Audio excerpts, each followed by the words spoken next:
Halo, gue Timo Cahyanto, sutradara dari Nobody 2, dan kalian sedang nonton IDN Times. Mas, kita Yes, di masih JAV ingat. bareng. Yes, masih ingat aku.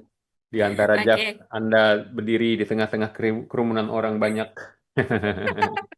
Iya, iya, iya. Seneng banget nih ketemu sama Mas Timo dan finally Amin. aku bisa dapat wawancara di debut Hollywoodnya Aduh, Mas Timo. saya merasa Such, tersanjung.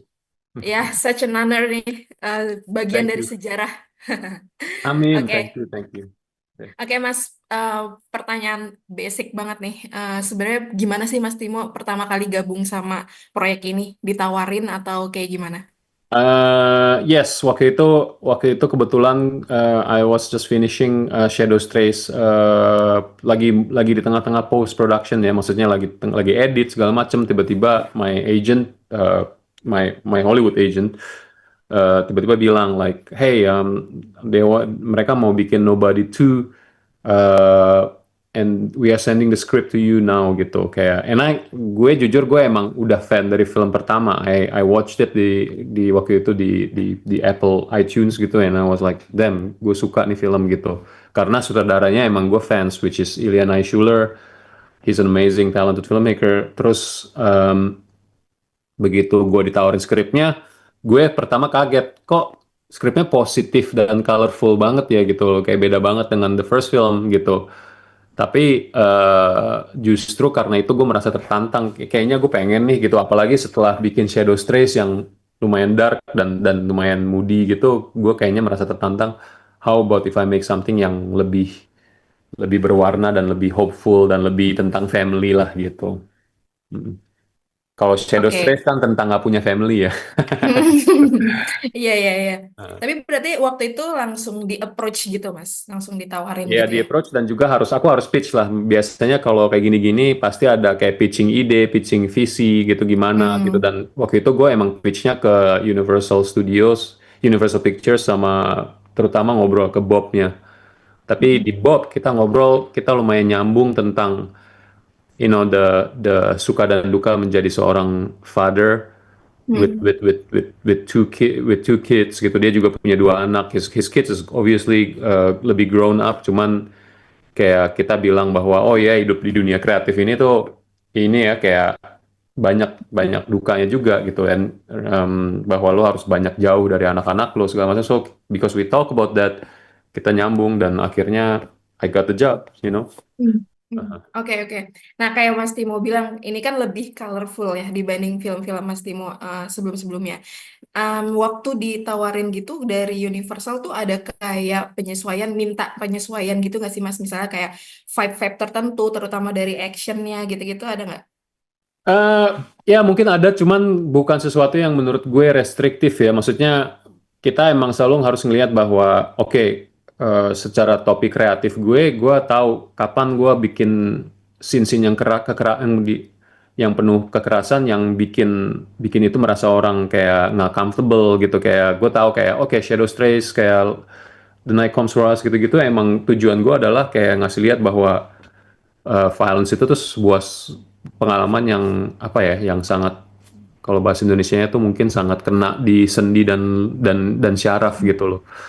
Eh, Sedangkan waktu bikin Nobody, gue emang udah memakai topi bahwa oke, mungkin ini gue pernah latihan waktu di Big Four, gue mencoba membuat violence sebagai sesuatu yang sedikit fun dan almost komik gitu ya. Dan gue mencari oke, Nobody 2 artinya gue di tengah deh gitu, di mana ada that fine line between yes, violence-nya masih punchy, masih lumayan brutal, tapi pada akhirnya gue nggak pengen penonton keluar dengan bete gitu, nggak pengen Hmm. mereka dengan bersedih gitu. Hmm, hmm, hmm. Iya, iya, iya. Tapi emang kerasa sih, tadi pagi kan aku udah nonton ya. Jadi kayak Ya, ini ini Mas Timo banget, tapi kayak ngerem dikit gitu gak sih? ya, ada di situnya lah. Karena again, maksudnya kadang-kadang gue ngerasa, oh kenapa gue sebagai seorang filmmaker di Indonesia gue lumayan violent ya. Dan gue selalu bilang di wawancara bahwa ya karena gue ngelihatnya di kehidupan di Jakarta atau di Indonesia emang pada dasarnya sangat keras dan violence. Dan itu kadang-kadang terrefleksi di film gue. Di sini kan waktu gue bikin itu, apalagi eh, ada anak kecil, ada si Hmm. keluarganya Hutch Mansell gitu-gitu, gue ngerasa, oke, well, let's try to make this ada fine line-nya lah gitu, bahwa gue nggak mau kayak harus ngeliat kayak bola mata keluar gitu sedangkan ada kayak film ini pada akhirnya hatinya mengenai the completion of Keluarga. family, gitu. Hmm. Oke. Terus kalau misalnya unsur-unsur lokal gitu ada nggak sih Mas dimasukin entah itu dalam koreografinya atau mungkin apanya gitu ada nggak? Well, sebenarnya karena jujur gitu ya, karena ini film pertama gue gitu, gue Hmm. lebih kayak ngebawa, oke, satu-satunya yang gue bawa adalah identitas gue sebagai seorang filmmaker Asia lah gitu ya. Jadi Hmm.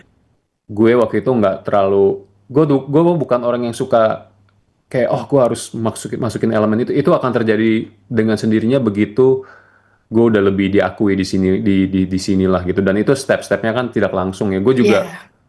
sekali lagi gitu, gue selalu Abimana, Mm-mm. teman gue selalu dia Mm-mm. pernah punya kata-kata yang gue suka banget, padi semakin tinggi semakin merunduk, dan itu yang selalu gue aplikasikan akhir-akhir ini di cara kerja gue juga gitu, bahwa semakin gue experience gue semakin harus bisa denger orang gitu, bahwa oh mungkin cara gue selama itu nggak selalu bener ya gitu, dan that's how you grow as a creative person, you know. Ada tahu Mas yang pas lagi eh, istrinya mau berangkat terus dia mundur lagi mau ngomong gak jadi itu kan Indo banget tuh. Iya, gitu ya. Yang ditahan-tahan emosinya. Iya.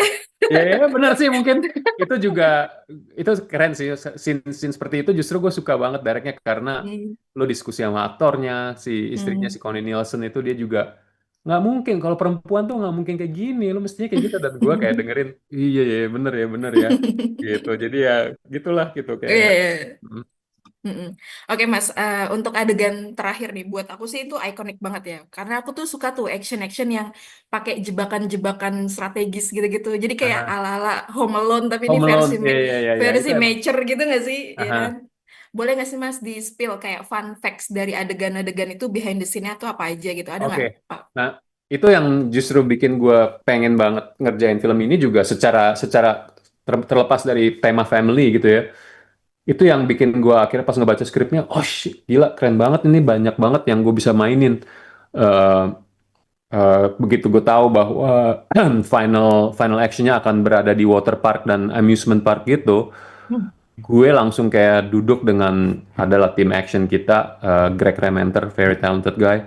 Kita duduk terus kayak kita, oke, what's fun gitu, kayak kalau misalnya tadinya idenya lebih banyak lagi, kayak oke, Hmm. kalau komedi apa sih, carousel gitu bisa ngapain aja nih gitu-gitu, terus kalau misalnya water slide bisa ngapain gitu. Dari dulu kan kita pernah mikir, ingat nggak dulu zamannya di Indonesia Dufan, Iya, apa iya. Ancol masih baru keluarin slide yang water Mm-mm. slide, kita Mm-mm. pernah ada keparnoan bahwa ada orang yang naruh cutter atau apa Iya, gitu-gitu. iya, Jadi ya iya, kayak gitu-gitu bener-bener. kita, oke, you know what can we, di sini akhirnya kita bikin pakai besi-besi tajam Mm-mm. gitu-gitu. So proses itu yang paling gue nikmatin, dan banyak beberapa hal ya seperti rumah kaca yang akhirnya meledak gitu-gitu, atau ketabrak apa sih, kora-kora besar itu Iya, iya, gitu. iya, iya. Itu dari kecil pernah gue parnoin, gila ya kalau ada orang berdiri di situ terus gitu ketabrak itu gimana ya gitu. Makanya gue jujur sendiri, Zahro, gue paling pengecut naik-naik kayak gituan.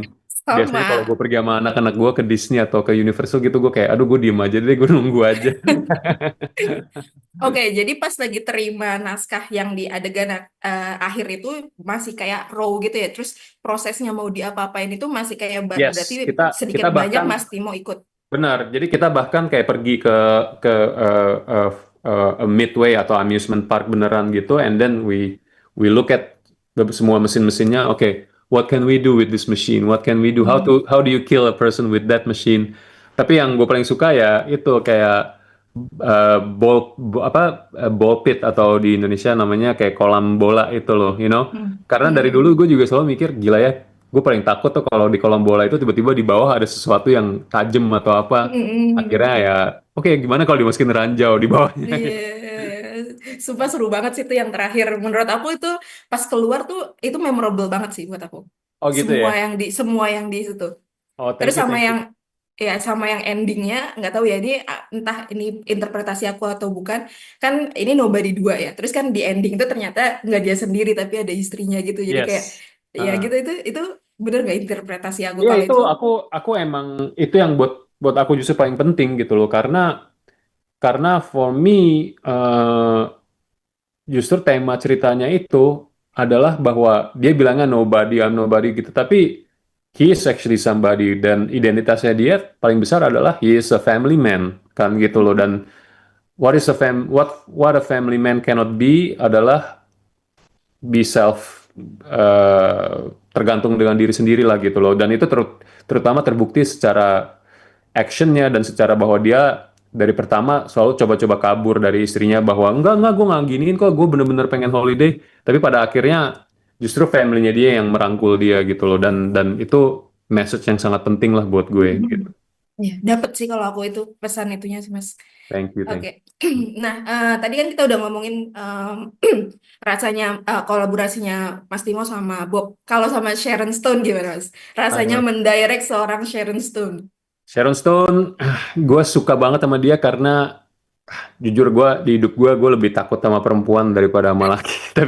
Tapi tapi terutama Sharon adalah orang yang bisa sangat, kalau ngelihat lu langsung terintimidasi gitu ya, karena kalau dia udah maunya dia langsung kayak keras banget. Dan gue suka itu, gue respect banget bahwa orangnya tuh nggak mengalah banyak gitu. Cuman yang gue suka dia tuh hatinya gede banget.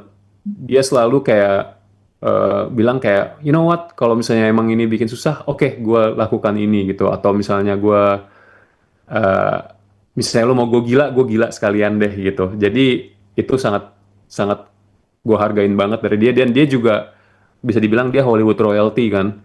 Tapi walaupun dia Hollywood royalty, dia selalu kayak nggak pernah lupa dari working class backgroundnya dia. Dia selalu cerita bahwa dia mulai dari ini, bapaknya seorang apa, seorang pekerja working classer gitu-gitu, dan dia selalu cerita itu. Dan gue selalu relate ke cerita itu karena gue sendiri juga punya background yang mulai dari working class gitu, dan akhirnya like mencoba untuk kerja untuk memperbaiki taraf hidup. Jadi kayak gue selalu kayak, damn man, ini perempuan keren sih gitu loh. Gitulah. Gue suka banget sama Sharon. Gue pengen coba kerja lagi sama dia. Hopefully in the future, you know. Iya, iya. Yes. Iya. Legend banget Mas Sharon Iya. Stone Dan ya kan. dan also one of the nicest person to be honest sih. Hmm. Jujur. Dan hasilnya juga keren banget sih. Gila dia badass banget pas dia keluar itu, gila keren banget. Keren banget ya. Dan Sumpah. tahu nggak kerennya apa? Gue waktu itu pernah lagi syuting. Gue kayak eh, back pain gitu ya karena tidur gue makin dikit segala macem. Terus akhirnya dia bilang, sini sinilah gue stretch. Dan akhirnya gue disuruh tiduran, terus dia nge-stretch gue gitu-gitu. Terus gue anjrit, gue lagi di stretch sama Sharon Stone. Surreal banget. Cuman ya, that's the kind of woman she is. She is nice, you know. Wow, gak luar biasa. Mas, setelah ngerjain film ini, film sebesar ini, apa yang Mas Timo ambil pelajarannya, terus kayak berharap gue bisa terapin di Indonesia, di industri film Indonesia? Well, seperti yang tadi gue bilang sebelumnya, gue sebenarnya sangat salut dengan Indonesia karena Indonesia unik dengan keunikannya mereka sendiri ya. Maksudnya kita lihat film-film filmmaker yang sangat talented, Joko, Yandi Lawrence, dan siapa namanya, Ardi ya, Ardi yang bikin Jumbo. You know, Iya. kayak kita sebenarnya nggak pernah tipis dari talent gitu loh. Cuman emang yang gue rasa bisa belajar di Indonesia bisa belajar adalah eh, keprofesionalisme dan polishingnya itu loh. Jadi kayak hasilnya dipoles terus sampai halus gitu loh. Gue suka itu. Kadang-kadang emang ada film yang harusnya raw gitu, yang harusnya kasar Mm-mm. gitu. Cuman kayak kadang-kadang film Indonesia tuh suka kerasa kayak masih ada retakan-retakan kasarnya itu. Dan gue rasa itu emang ya karena budget atau karena keburu-buruan segala macem. Cuman begitu kita aim for the most professional looking thing gitu, akhirnya dengan sendirinya kita juga akan merasa, oke, gue harus lebih sempurna nih, gue harus lebih ambisius. Itu akan terjadi dengan sendirinya lah gitu. Gue lihat film Indonesia jauh sekarang lebih lebih halus dan lebih bagus daripada dulu-dulu gitu. Oke, jadi lebih ke pasca produksinya gitu ya, Mas ya? Yes, maksudnya, dan juga etis kerja sih, etis kerja Hmm. di sono tuh begitu kayak kita udah oke, harus selesai jam segini, itu udah pasti diterapkan gitu loh. Sedangkan di Indonesia kadang-kadang yang masih terjadi ya itulah kayak kru digembor terus sampai jam 3 pagi, jam 4 pagi, dan gue rasa itu sangat gimana ya, gue selalu bilang ke teman-teman kru, you know, dulu emang waktu masih muda kita bisa kayak gitu-gitu tuh jam 4 pagi, cuman begitu lo udah makin tua dan makin itu bahaya untuk kayak gitu karena pada akhirnya tuh mengenai kesehatan dan keselamatan lo sendiri gitu loh. Gitu-gitu kru di Indonesia banyak yang mati muda loh. Jadi ya Hmm. itu yang harus kita perkirakan juga lah. dari Iya segi benar-benar. manusiawinya. Iya, iya. Aku sering lihat sih kayak ini tribute ya apa gitu kayak di tengah-tengah produksi ada yang meninggal Iya, kayak gitu ya. karena kecelakaan, karena kecapean gitu, dan itu gue rasa sistem pushing-pushing gitu udah nggak sepantasnya diterapkan gitu loh. Jadi Hmm. realistis aja lah, jangan maksain. Iya, iya.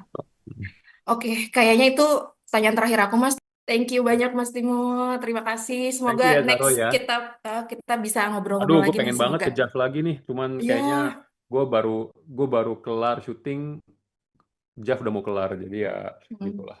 Ya kapan-kapan kalau ke Indonesia, ntar aku kontak kita wawancara lagi ya, Baik, Mas. mari kita ngobrol-ngobrol kalau begitu. Ya, Thank you ya Zahro ya. thank you, Mas Timo.